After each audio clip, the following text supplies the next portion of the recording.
सत्य ही शिव है, शिव ही सुंदर है। एक राष्ट्र का भविष्य उसकी राजनीतिक व्यवस्था पर निर्भर करता है। राजनीतिक व्यवस्था जितनी चुस्त दुरुस्त, भ्रष्टाचार से रहित, दूरदर्शी होगी, उतना ही राष्ट्र उन्नति करता है और समृद्धशाली ही बनता है। इस वर्ष हम आज़ादी के 75 वर्ष मना रहे हैं। जिन्होंने हमें अच्छे दिन के हसीन सपने दिखाए थे, वह आज अमृतकाल की बात कर रहे हैं। क्या अमृतकाल में जनता को सांप्रदायिक बनाया जाता है? यूँ तो हमने आज़ादी की लड़ाई अंग्रेज़ों के साथ 1857 से लड़नी शुरू कर दी थी, परंतु हमें पूर्ण रूप से आज़ादी महात्मा गांधी जी के नेतृत्व में 27 साल के लंबे जन आंदोलन के संघर्ष के बाद 1947 में प्राप्त हुई। देश की 75 वर्ष में कांग्रेस पार्टी को ने 55 वर्ष तक राज करा और 7 वर्ष अन्य विपक्षी पार्टियों ने राज करा और 13 वर्ष तक भारतीय जनता पार्टी ने इस देश में राज किया है।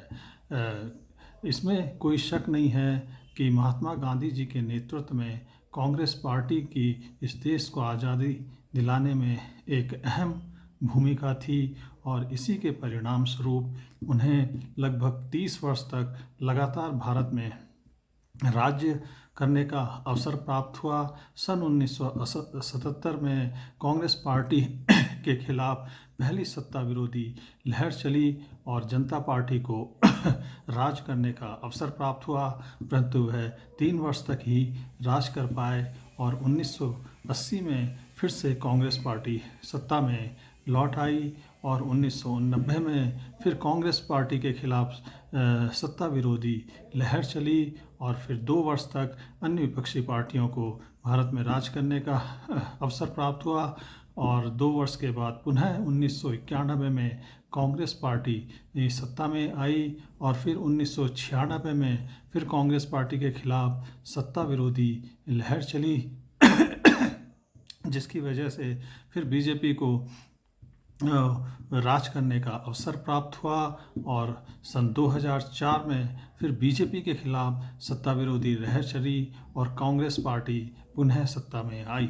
और फिर इसके बाद फिर 2014 में फिर कांग्रेस पार्टी के खिलाफ सत्ता विरोधी लहर चली और मोदी सरकार को 2014 में राज्य करने का अवसर प्राप्त हुआ। 2014 में मोदी जी ने देश की जनता को बहुत हसीन सपने दिखाए थे, अच्छे दिन का वादा करा था, महंगाई कम करने का वादा करा था, युवाओं को रोज़गार देने का वादा करा था, राजनीति से अपराधीकरण को ख़त्म करने का वादा किया था, भ्रष्टाचार को ख़त्म करने का वादा किया था, किसानों की हित की बात करी थी। लेकिन 2019 आते आते यह सब धरातल पर कुछ भी नहीं था। संयोगवश 2019 के लोकसभा चुनाव से 6 महीने पहले एक पुलवामा कांड की घटना घटी, जिसमें सीआरपीएफ के एक 40 बसों का काफिला जा रहा था। उसमें से एक बस को आतंकियों ने उड़ा दिया। उस बस में सीआरपीएफ के 40 जवान थे, जिन्होंने जो भारत के 28 राज्यों में से 16 राज्यों का प्रतिनिधित्व कर रहे थे। उसमें सबसे ज़्यादा 12 सैनिक उत्तर प्रदेश से थे, 5 राजस्थान से थे, 5 पंजाब से थे और उत्तराखंड से 3 थे और बिहार से 2 थे और अन्य इस तरह से अन्य राज्यों से एक थे। कुल मिला के ये 40 सैनिक थे। उत्तर प्रदेश से जो ये 12 सैनिक थे, यह इसमें से 4 वेस्टर्न यूपी के थे, 5 ईस्टर्न यूपी के थे और 3 सेंट्रल यूपी के थे। इन 12 सैनिकों ने के गृह क्षेत्र इस तरह से थे कि इन्होंने पूरे उत्तर प्रदेश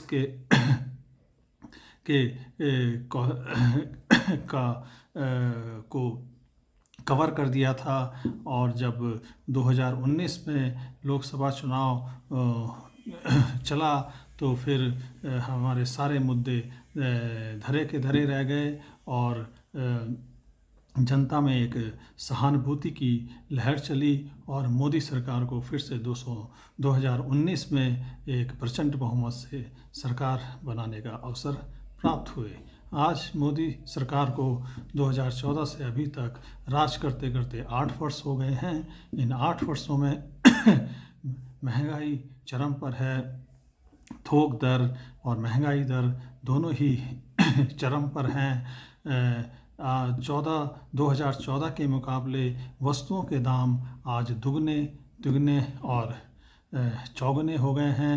2014 में मोदी जी ने भ्रष्टाचार खत्म करने की बात करी थी और वह अपने भाषणों में बोलते भी हैं कि हमने भ्रष्टाचार ख़त्म कर दिया, लेकिन उन्हीं के मंत्रिमंडल में डीजी शिपिंग ऑफ इंडिया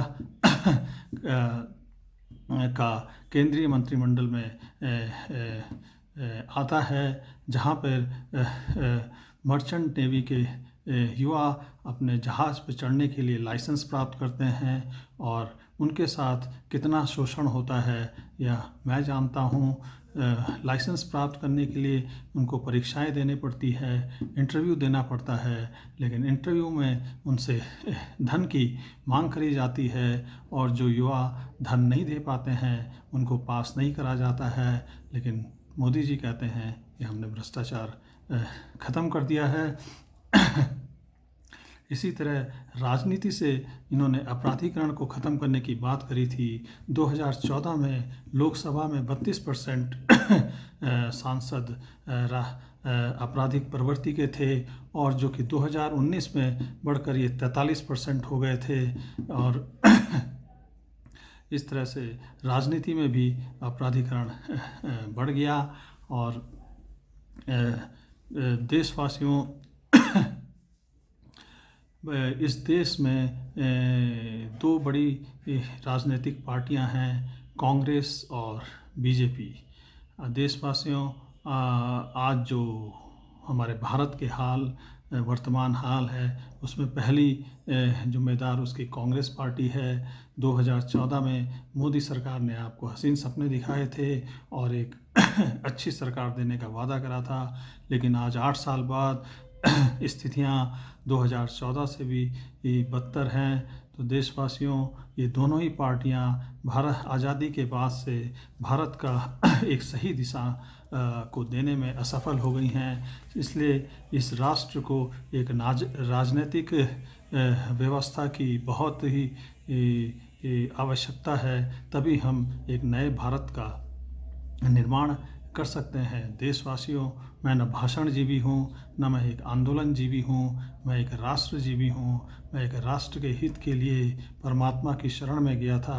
परमात्मा ने मुझे कठिन साधना के बाद दर्शन भी दिया, ज्ञान भी दिया और आध्यात्मिक शक्ति भी दी, और उन्होंने मुझे आदेश दिया कि जाओ अब तुम भारत में युग परिवर्तन की नींव रखो। देशवासियों, युग परिवर्तन एक साधारण मनुष्य के बस का नहीं है। युग परिवर्तन वही साधक कर सकता है जिसको पास आध्यात्मिक शक्ति हो और प्लस भौतिक शक्ति हो।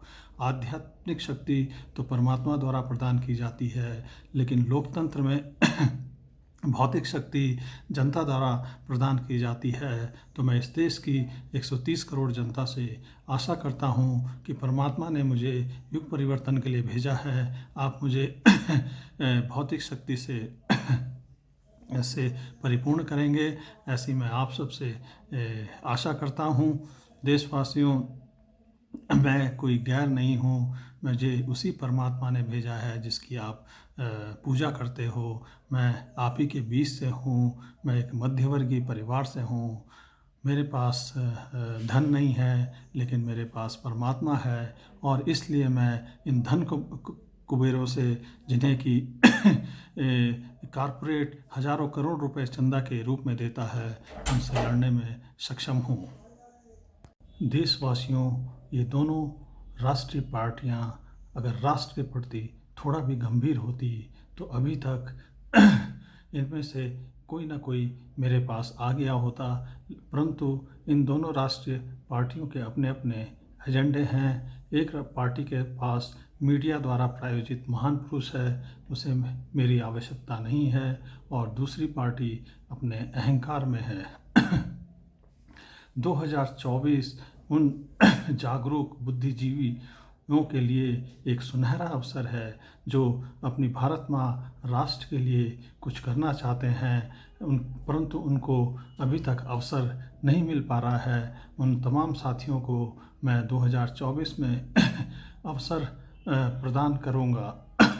देशवासियों, मुझे अभी एक वीडियो और बनाना है, उसके बाद मैं परमात्मा द्वारा दिए गए आदेश के